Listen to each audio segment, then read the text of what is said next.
free side control.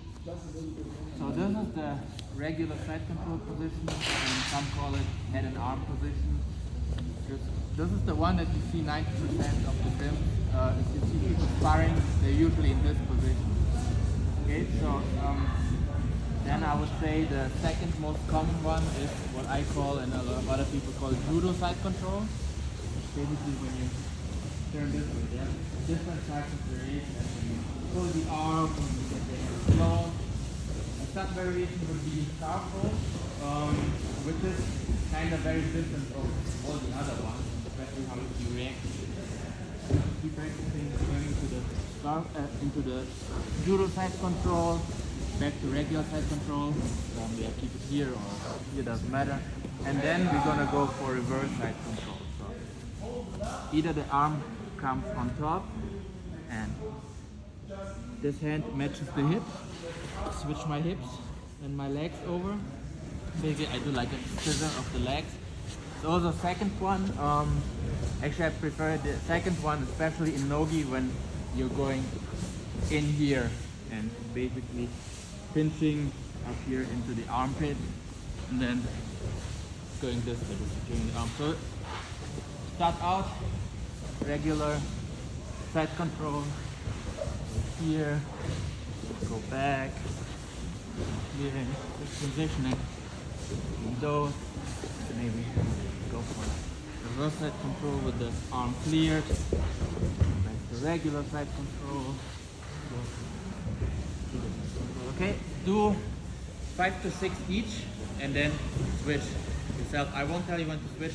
You get side control, escape instructions, then you're like, just move this in front and then start escaping. But a good opponent will prevent this. Either by attacking or by being very close here. So especially if your inside arm is stuck. So ideally we want to be here.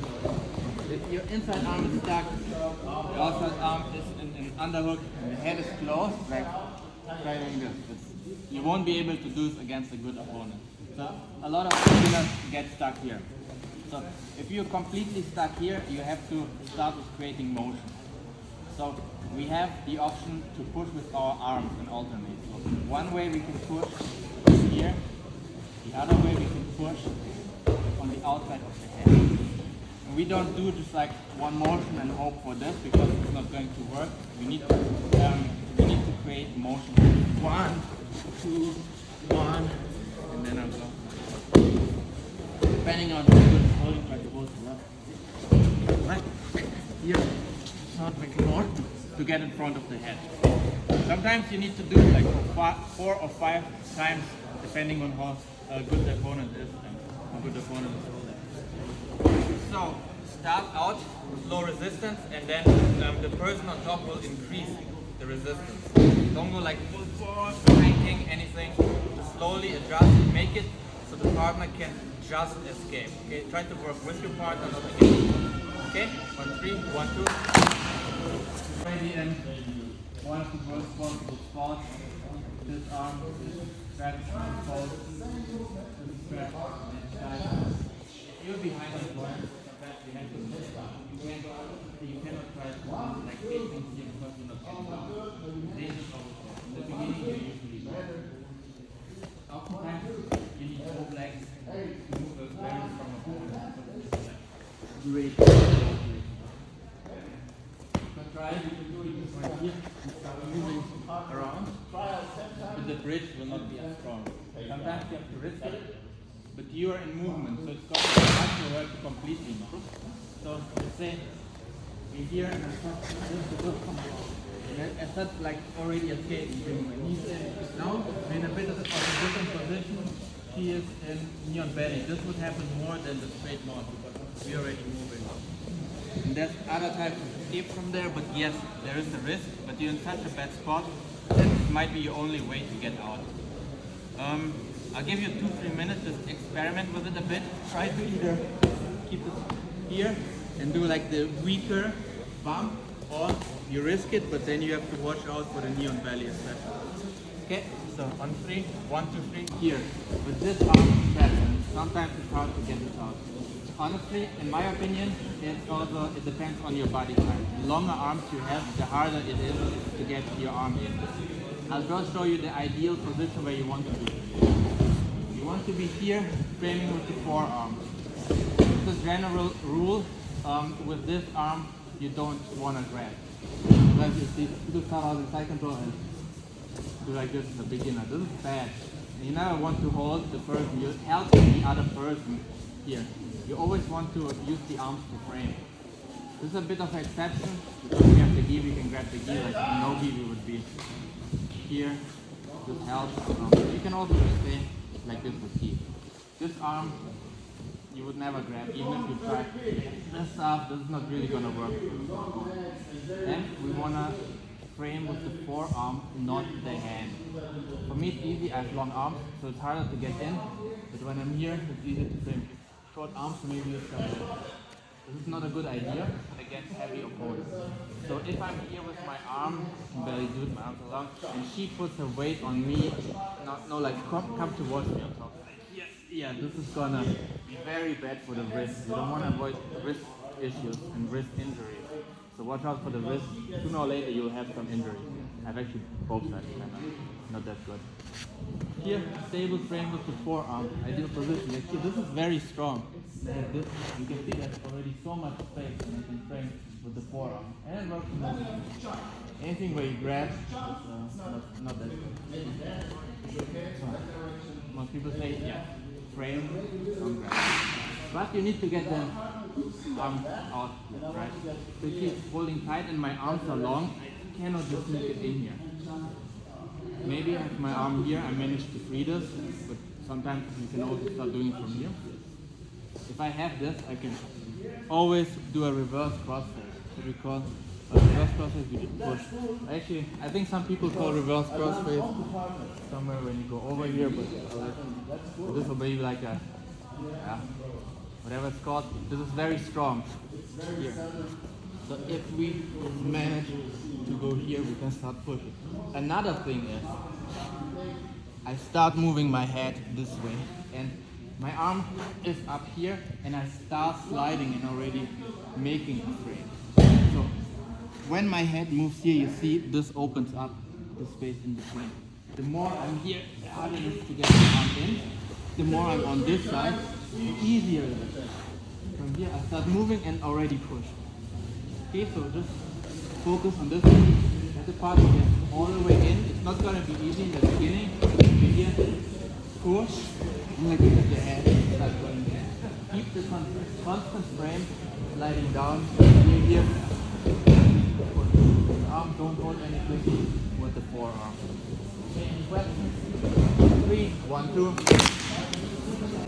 Shoulder bridge. This can work. Not a bad one, but a lot of the time you can do it slower, more methodical. So once you get here, like you pause your knee. So here I cannot go through. Here on the floor I cannot go through. Here where I hit, this is where I will find the insertion and I need to recover back to the output. So up here exactly on the hip bone. The foot has to be higher than the knee. If I'm here, I will never get it. If this is up, look how easy.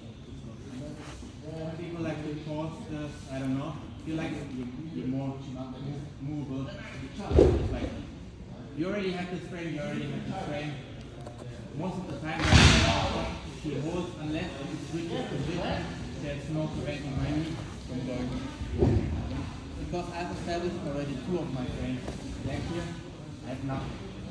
And here, got me inside, then another frame, and pause, back to one. Start taking this one inside. Do a little bit of movement, wing. Just get this. And then there's like a lot of follow-ups, a lot of going clamp guard, whatever. As soon as you manage, you're here, frame, start getting the knee in. The shorter your knee, the easier. Kind of long. Okay? So try it methodically, slowly, and see how it works. 1, 2.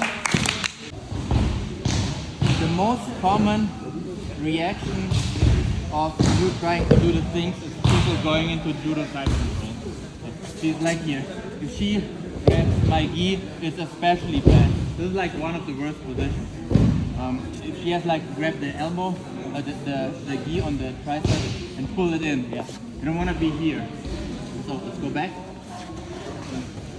Here she is very stable. It's like the neutral side control. She's very stable, but the connection to the hip is not as big. She wanted to show you the reverse shrimp, but we have no time because we need to continue. So when she goes to judo side control, the connection to the hip is very close. We're basically hip to hip here. So there's no escaping here. But going to this position, she sacrifices stability. So she is not as stable here in this direction and also in this direction. So it's again creating motion. So go back. So we are here, maybe I just gone in, I try to escape, so she starts switching. This is immediately when I start reacting. Don't wait until she's here and she pulls the arm and grabs the tricep and pull the gi in, because here it's very hard to get out unless you're flexible. There's this kind of stuff. I like to do it, this is my flexible side, so I can do it on the other side. It won't be that easy, so actually here I can go like this. It's not a very, I'd say high percentage move. You can also put the head down. So go again back. No one starts out in judo side control unless she just threw me on the floor and with an ippon, then it's bad. So I'm here trying to do stuff, she switches, immediately I start pushing, and then I can try to recover. And then she comes back, I push the other way. She's not as stable, because if she's here, going on both knees, and I start pushing both sides, you see how stable she is? Now go to judo side control, right here. Not that stable, I can push with my leg, I can go here, like this side, movement. So I would suggest as soon as the person switches to judo side control, they sacrifice stability. So you start off balancing them, and maybe they go back to regular side control, or maybe you can try recovering your frame. Okay? So play around with it a little bit. Put a bit of resistance, increase the resistance slightly. On 3, 1, 2. Perfect. I don't know, maybe they're like one of the twister guys who like to do the twist, they go to the back. So if they're here, I can control the movement with the thumb pose. The thumb pose into the arm. I'm here. I know she always used to do it, or always does it, so I'm already here. As soon as she starts going over the hip,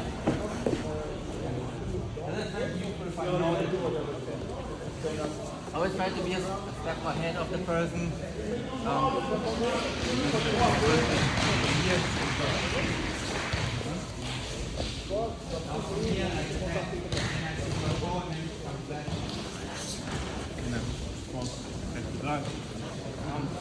Sometimes if I'm not here, it's switches.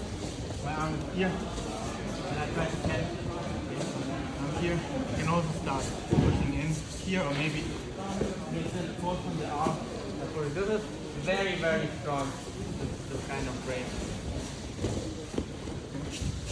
Either pose here and push, or waiting, you come over, I go underneath. Push here. Again, the best place is to be already reacting when the person goes into it. This is when they are most unstable, when they haven't settled in, because you're here and let the person get the grips. I don't know, they do some deep stuff, they do this, start stacking. Like the perfect frame, and they only want to hold. This is gonna be tough. You should be reacting already when they go to it. No one lands in this position immediately. They need first to establish it. Just before they start doing it, this is when you push. If you're ever in here, we don't have the time to go into detail, but a good way is always, especially if they're in the armpit, is pushing this way. Like trying to trim out, like coming up here. But this works better no-gi, so you have friction of the gi side, okay? So try to addressing the transition to reverse side control now. On 3, 1, 2.